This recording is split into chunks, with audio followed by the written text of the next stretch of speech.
Hi, I'm Clark on Temptress. In today's video, I'm going to go over what I've been doing over the last 6 months in BankManager. We have a new product, it has a lot of new features, and we're going to talk about it today.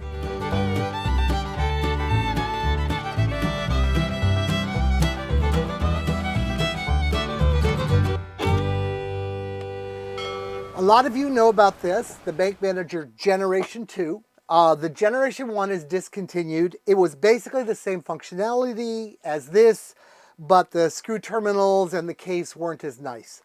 This is what we've been offering for the last few years. We've sold over 500 of these, well over 500 of these, and most people have been very happy with them. Well, things have changed. We've got this, and we'll continue to sell this because this is a good piece of kit. Takes care of your batteries very, very, very well. But there's been a lot of features I've been asked to include, and well, they're coming now. Before I get into that, just want to talk about a couple of other bits of business. You 48 volt people with houses, you've been wanting to find a good contactor. I guess it's really difficult to find one. The bistable that I've been selling for 12 and 24 volts, well, Shelco just made a 48 volt version of them. We have these in stock, so if you've been waiting for that 48 volt bistable contactor and you want one of these, they're in. So what do bank managers do?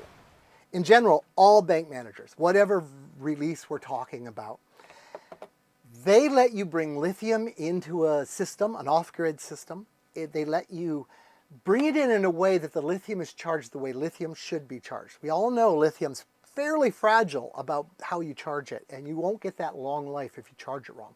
I try to do everything possible to make the life of the lithium battery as good as it could be, so you might be able to see those 4,000 cycles instead of a lot less that people are seeing.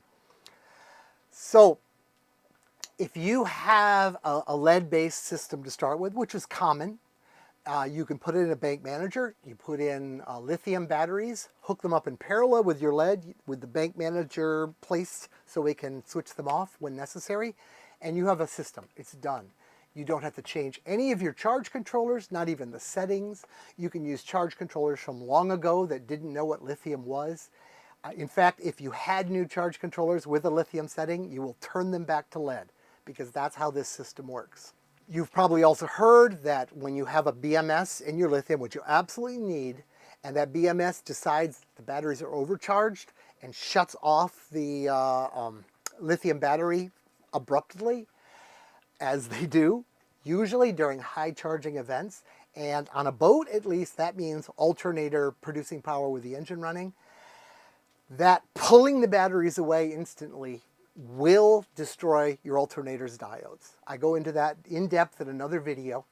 The BankManager approach is a hybrid battery approach, which means you always have lead connected, which means if for any reason, whether the BankManager did it or the BMS did it, the batteries were disconnected, the lithium batteries, the lead is always there to protect the alternator. So both approaches take care of your alternator. The BankManagers also watch the percent of charge of the lithium batteries, and you can choose just to ignore this and let it go until the batteries go dead. But if you've got a good lead system behind you, it's very nice to tell the BankManagers, limit the amount that the lithium can discharge. I like the idea of 20%.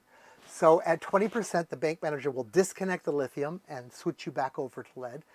The BankManager watches the current that's coming out of the lithium batteries, and if that goes over a limit that you've set, it will shut down the lithium battery bank. Both BankManagers allow you to set how you would like your lithium batteries to charge.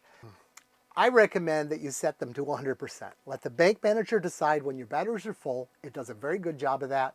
And then disconnect the batteries, wait until there's a load requirement, bring them right back in. But you can choose other percentages. If you wanted to bring that down a bit, you have various settings on down to 50%. 50% is kind of interesting because you could use that to leave a battery connected to a charge source, maybe even some loads like bilge pumps, but essentially put it in storage, you know, if it wasn't going to cycle heavily. The manufacturers say you should store lithium batteries around 50% charge, so that feature is there for you. If you wanted to, you can tell the BankManager to operate more or less like a Victron. You can say BankManager, charge to a voltage. I don't recommend it for normal day in, day out, but there's times when you want to do that. For example, if you want to let the BMS in your battery balance, you might have to have the voltage come up a bit. Just simply flip the menu and tell the BankManager, let this to come up to 14.4 or whatever you want, and it will. So that will give the opportunity to do a balance. All right, BankManager 2. Still good, still recommended, but take a look at it. We've got 8 connections to the outside world, a knob, and a tiny display. This is a little hard to read. This is the base BankManager Generation 3.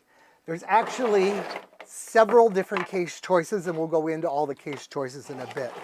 But this one would be the direct connection to a 2. So if you had a 2 and you like the features of a 3, the upgrade would just be to take those 8 wires, shove them in the same positions on the Generation 3, turn it on, it works. If you want to take advantage of some new features that require these other wires, well, you can. You get a larger display, fully twice the surface area. You get a power switch right on the device. This one you had to have an external power switch. There's a reset button. We'll go into detail in a little while. And of course the same knob that does basically the same thing, menu work. With the bigger display, if you mount this like in your bedroom, it's too bright. Very soon, Generations 2 are going to have the ability to turn off the display.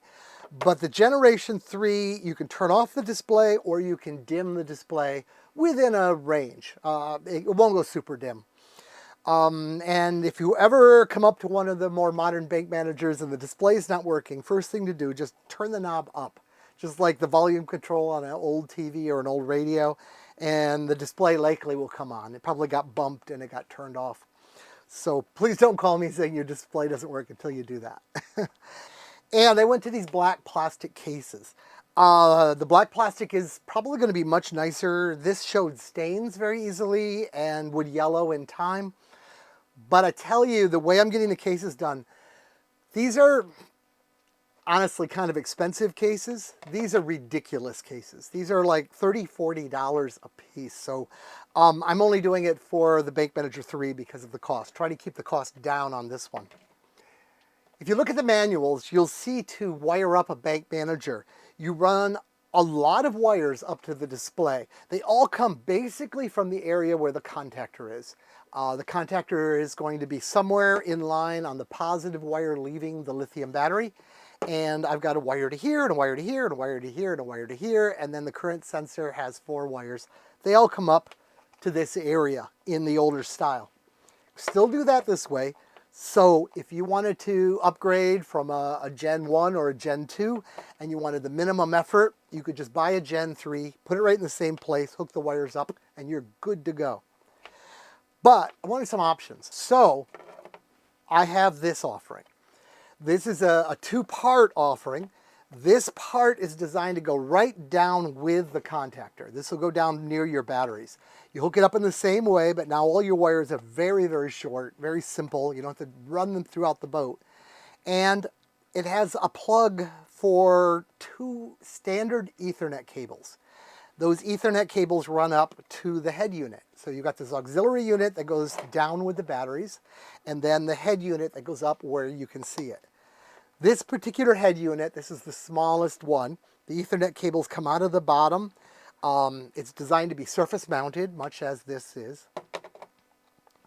And it gets you what you need. If you're only going to use the base functionality, you only need the one Ethernet cable, and the one marked secondary gives you kind of basically the pins that are these last wires. Please don't cross the wires, so if you install them, mark both ends of one of them before you run the wires. And that would give you this setup. You would see your Ethernet wires running out the bottom. I don't know where you'd run them, that's up to you. Now, if that bothers you, I've got this. It's a little bigger, it's kind of in the middle for size. It had to be to have room to put the Ethernet dongles in. But this has 2 Ethernet dongles that you can put your own Ethernet wires on, and they come out of the back of the case. Now, For some applications, that would be terrible, but this is considered the one with a flush mount option. So you could drill 2 holes in the wall, mount this on the wall, same thing, remote. Or if you really, really wanted it to be as unobtrusive as possible, and you chose to cut a hole in your boat, you could cut a jigsaw hole, mount this backwards, put little spacers in here so you can screw this in backwards. And then it comes with this, and this little plate is, covers up your jigsaw marks. So you can connect that to the wall either with double-sided tape, or you could try to work out a screw system. I've given you some starter holes for the screws, but I would probably hot glue it to the wall, quite honestly. And it's not holding the case, it's only holding itself. And then that's what it would look like coming right out of the wall. Well, why did I go to the effort of making a whole new BankManager? It's because there's been requests for features that I just couldn't do with this hardware. This guy had reached the limit of what its microprocessor could handle, and I wanted to try to do what people want. So this guy has a different, little bit more capable microprocessor. It runs 25% faster, which honestly doesn't probably make much of a difference at all, but it gives me more flexibility to do more things. So several times a second, it's sampling the world around it and making the proper decisions based on its batteries. And this samples a little faster than that guy does. So beyond the dimmable display and the size of the case and the mounting options, let's talk about what this does that's different. Now, the number one thing that people are going to be excited about, I think, is that this is a Bluetooth radio. So this can transmit information about what's going on in the BankManager out to the outside world. As of the time of this video, there's no app to receive it. I have a terminal emulator I run on my app, so you can see all the raw data. So I know it's working. But the app projects aren't finished yet, and I'm expecting actually not only to be finished, there to be many options. The people who bought the original BankManager, the 1.0, the guys that were right on it, for the most part, they were very technically astute people. They saw it, they knew what it was, and they wanted it. They're also exactly the kind of people that do engineering projects themselves. They're the people that have taken Raspberry Pis and integrated their whole boat. They're people that just plain want to push the envelope a little bit. They've been begging for some way to get directly to the data. I know several of those I've talked to are going to write their own app. And because of that, I publish all of the information. In fact, it's all available right now. All of the protocol over Bluetooth is readily available. And if you wanted to write an app yourself, everything you need is there. Just get yourself one of these so you have something to receive from, and you're good to go. I'm sure many of these people will make their apps available. Many of these people will tie their BankManager directly into one of those integrated Bluetooth systems on a boat. So if you're into that, join one of their projects. Usually they publish a file that you put on a little SIM card, put it in a Raspberry Pi, and start connecting it to things. And then you have this really beautiful integration system with chart plotters and everything at a fraction of the cost of Garmin. Anyway, I'm going to make all that available. As an aside, if you're one of those guys, just a little technical information, I chose an off-the-shelf radio that connects to my motherboard over a UART connection. So if you wanted to do more direct connection, pop the case open and you'll see you can unplug the radio, you could put in a UART to USB connection, and then you could run a hard line, and that might be more what you need. Anyway, I did it that way so you'd have more flexibility. So now the new BankManager, when you have it running, it collects data. It in real time displays basically everything that's on this screen out over the communication line. So your app could be as good as watching this screen. It also remembers a lot of history, 2,500 history points. With the BankManager, you can adjust it for the sample rate. And it comes factory set for, I think it's 65 seconds per sample. At that rate, you get like about a week's information stored in the BankManager, but only one sample every minute. If you're trying to debug something, you can crank that all the way down to like 5 seconds, and then you only get hours worth, but like right after the event, you can rush down to your phone and get graphs and everything right in small resolution. And if you want to, you can crank it way up so this thing will store more than a month of information. So that's probably it with Bluetooth. I'm just trying to make it do everything it can do. One of the guys that's working on an app has said he's going to make it so you can integrate multiple bank managers if you're running multiple at the same time. On Tempters, I run 3 different bank managers because I have 3 kinds of lithium batteries in my collection. I have 200 amp hours of Battleborns that are old, and honestly, I abused them before I had a bank manager. I have 400 amp hours of VoltGo, and that guy is really quite the battery. He does a lot more work than the others because he's just so good about moving power without voltage drop. And then I have a Redodo 410. They're all fine batteries, but they all have different personalities. And we know you don't mix old and new batteries, you don't mix batteries by different manufacturer. Well, when you use multiple bank managers, you can do that. There are other videos that talk about how bank managers work. In the simplest of all things, and you can get real deep down into the bank manager and control everything, but in the simplest of all setups, it takes the charge from the charging system, puts it into the lithium until the lithium is fully charged by your definition, and then disconnects the lithium. Your system runs on lead and direct charge controller, of course, until the whole charge event is over. Could be the end of the sun for the day. When the voltage comes back down or a huge load had come on, the bank manager brings the lithium back in to do the heavy lifting. What we don't want is to overcharge lithium. They're very sensitive to this. That's kind of the heart of what this guy is. He knows how to charge lithium real well. We also don't want to repeatedly run the lithium through charge cycles. So there's a concept of this battery is not a candidate for a recharge. And you'll know that because the display will have a little asterisk at the end of the lithium voltage. While that asterisk is there, this guy will not go through a full charge cycle. He'll only let the voltage come up a certain distance and then he'll back out. It's all about keeping the batteries healthy and safe. But there's times when you say, well, I want it to charge now. It may be you're on a boat and it's going to be 4 days of cloudy weather. Well, this is the last sunny day, you want the batteries at 100%. Or you have this in some kind of a motorhome or camper, and you're about to drive for 8 hours to get to some place with your engine running. Well, you want the battery to be charging all that time. You don't want to arrive there when your batteries are at 80%. You want them to be 100%.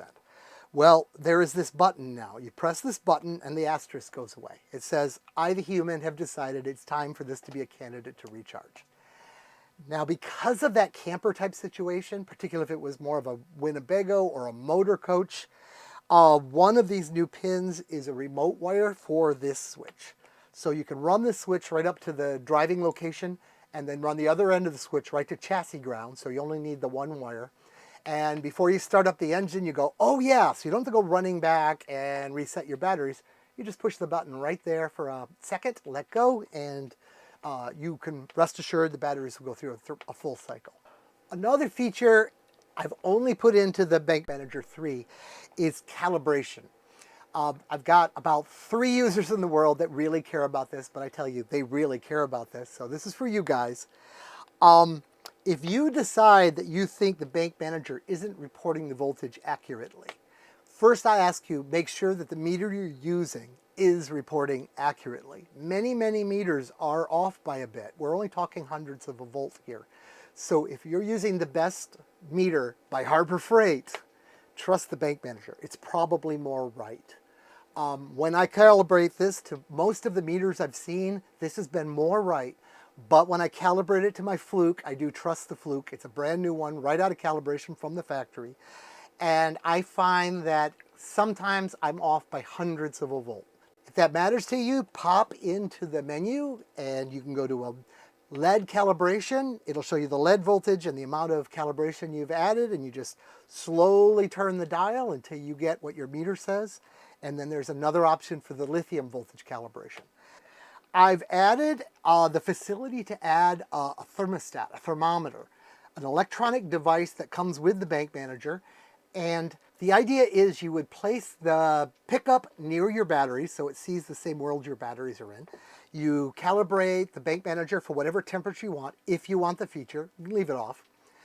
And when it goes below that temperature, the BankManager will shut off the lithium bank. When the temperature comes back up to 5 degrees Fahrenheit above that temperature, it will reconnect to the lithium bank. This is good because cheap Chinese batteries that don't have this feature in it, now you've got this feature. If you use that feature, make sure that your wiring is up to snuff and you have proper fusing. Because when I reconnect, it's only because of thermals. And it's possible your lead batteries had been quite discharged and your lithium hadn't. And when I reconnect in that time, it's the only time the BankManager will do that. It's possible that the lithium is going to try to very quickly discharge itself into the lead. So make sure that your wiring system is up to that if you choose to use that feature.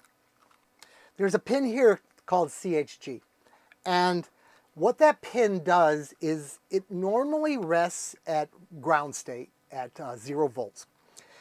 But during certain events, I will bring it up to 5 volts. Now, it's a tiny pin. You can't draw very much power through it. No more than 10 milliamps. That's like nothing. I recommend if you do anything with this, you run this through a little bit of circuitry that you provide, and that would give you the ability to have enough power to, for example, run a relay. So then you can have more power under your control. You can switch a relay. What I do with this pin in general, the manual goes into deeper detail, but in general I'm saying there's too many amps being given to my lithium battery, cool your jets. So what could happen is you've got your boat, for example, set up with a great big alternator and a fairly small amount of lithium, but you've balanced it so the alternator can't hurt the lithium, can't go over 0.5 C, and all is well. But now you're motoring along on a super sunny day, and when you add the solar amps to it, you could go over 0.5 C. Well, in that situation, the BankManager will say, hey, you've gone over 0.5 C, it'll make that pin go high, and you could take that relay, put it into the field wire going to your alternator, maybe put a resistor around it so there's another path for power at a lower energy, and you will have essentially derated your alternator and kept the lithium healthy and happy. Another time I do this is mostly now for the really big solar installations on houses. There's an option in the menu to set a time. It defaults to 0, but you can set the time up to 25 seconds. And what will happen when I'm going to disconnect the big lithium bank is I won't disconnect it right away. I'll make this pin go high, I'll wait that amount of time, then I'll disconnect the lithium bank. This gives you the opportunity to react to that signal, and that is most likely doing something to lower the solar panel output into the charge controller so the charge controller won't be putting out full power when I pull the lithium out from under it. Some of these really big, like, there's a guy, I think he has a 60 kilowatt system. Wow. When I disconnect the batteries, that energy has to go someplace. So it's better to cool it down first and then pull it out and let it recalibrate to the lead and the rest of your system. So that's what that does. This final pin, I'm very excited about it, but I'm afraid it's going to be hard for me to explain it. I can explain what it does, but I want you to think seriously about how this might be helping. This takes care of the lithium as well as I could at the time, but in the interim, before I developed this, I thought of one other thing that could be better. As it stands now with this guy, when I finish a charge, I just disconnect the lithium and let it float there. Lithium being lithium, it takes it a long time to float down in voltage when it doesn't have a load on it. And while it's up at that higher voltage, it isn't great, as I understand, for the chemistry of the cathode. It would be nicer to get it down below that activation energy voltage right away. It's what they do in the big battery studies when they get the life cycle numbers. It's not as bad as if you continue to charge up there, but it isn't perfect. So I've added a feature to this where it can lower that voltage actively. So what you do, unlike the pin beside it, this guy can handle some real power. So you take, this will go ground when I want to use some power out of the battery. You take a line here, you go to a load, any load you want. Personally, I just use a power resistor and a fan. And then you run that to the positive side of the contact for lithium, which is on the contactor. What will happen is when the charge completes, this thing will activate that load, pull some power out of your lithium bank until the voltage lowers down to where it should be. Then it'll shut that load right off.